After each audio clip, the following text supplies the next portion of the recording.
There are very few games that have had a greater impact on and have shaped the FPS genre more than, and even fewer that are as iconic as Wolfenstein 3D.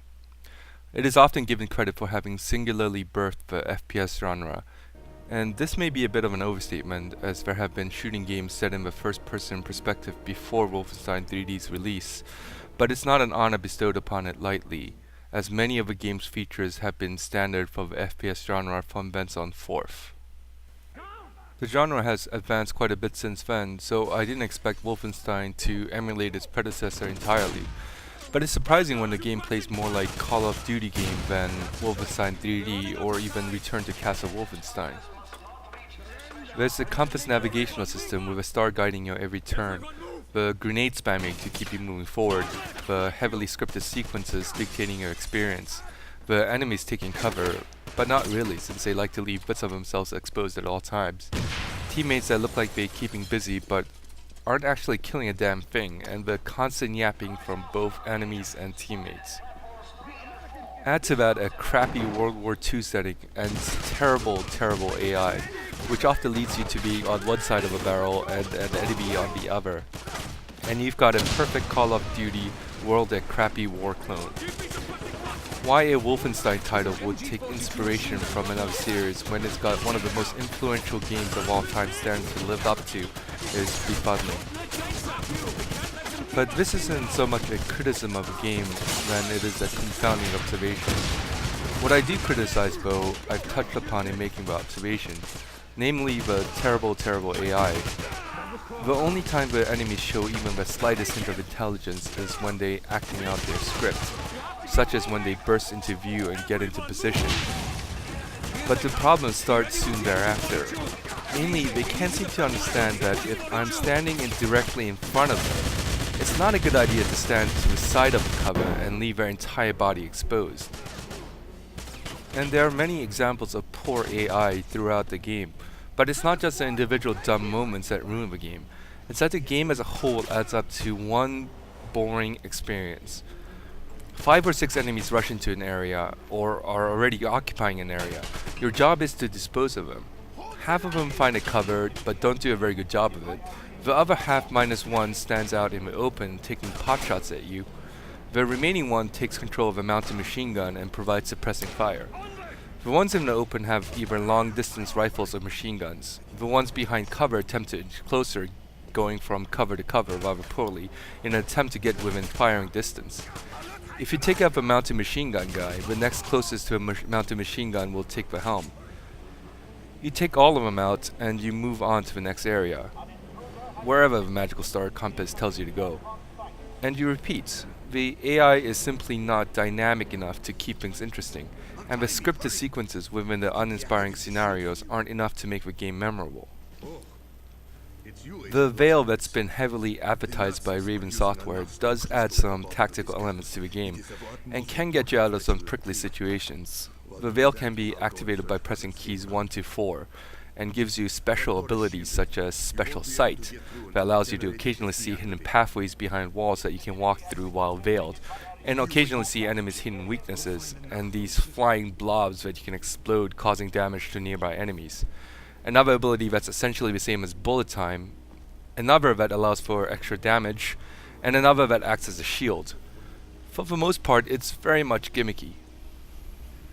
The game often has you using these veil powers to get through doors. Traditionally, you use the F key to open doors, but every once in a while you have to use a veil to get through what are essentially doors.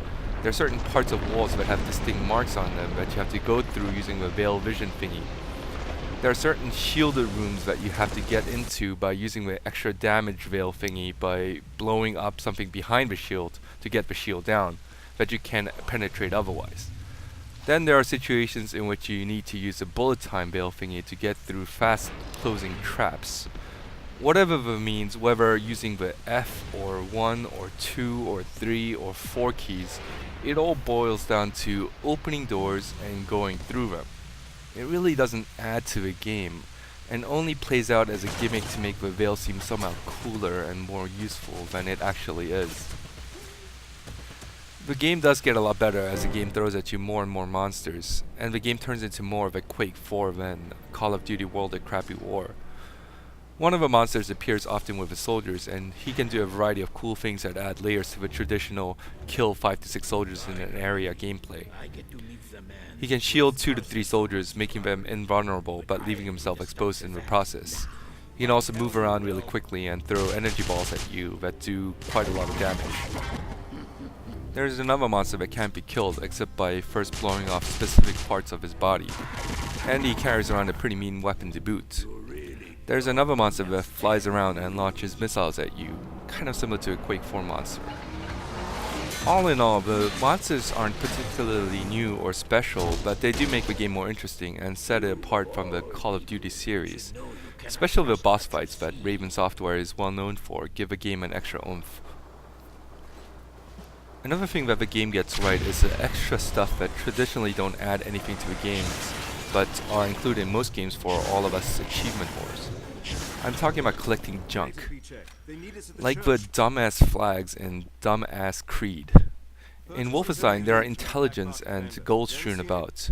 The reason why Wolfenstein gets things right with the extra stuff is that the gold and intel serve a purpose. Well, the intelligence not so much, but you can read the intelligence and get some background story to the game, if that interests you. It's not just some items that you can pick up so you can get all 40 of them and get yourself an achievement. The gold is even more useful.